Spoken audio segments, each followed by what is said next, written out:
Amigo, tudo bem? Mês da Mulher, a gente continua trazendo assuntos importantes de se debater, né? Dessa vez a gente trouxe uma pesquisa do Tribunal de Contas da União sobre comissões de assédio nas universidades federais do Brasil. Você sabia que 60% dessas universidades federais não tem nenhuma política ou comissão de combate ao assédio nesse ambiente? Das universidades federais aqui da Paraíba, destacou-se a UFCG, Universidade Federal de Campina Grande, por possuir uma comissão que é inclusive destaque. A gente conversou com a professora Anubis Castro, que preside essa comissão contra o assédio nas universidades públicas e federais, especialmente no âmbito aqui da Universidade Federal de Campina Grande, que trouxe algumas declarações para a gente. Confira.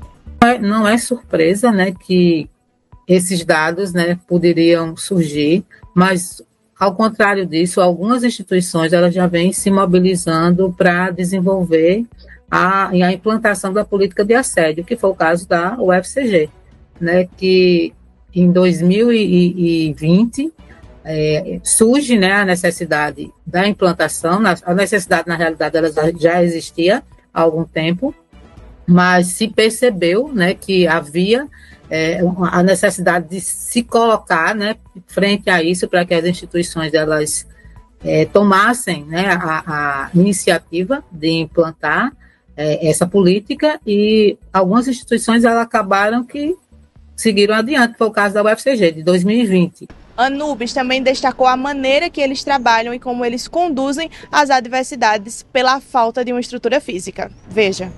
Não há uma sala, não há um setor específico para tratar dessas violências. Então, o que é que a comissão, né, de posse, né, dessa possibilidade de atuar frente aos assédios e às discriminações, que de antemão eu já te digo, não são poucos casos, são muitos casos, e a gente fica até assustado, né, com a quantidade de casos, com situações que muitas vezes se repetem, né, muitas vezes, inclusive, com as mesmas pessoas.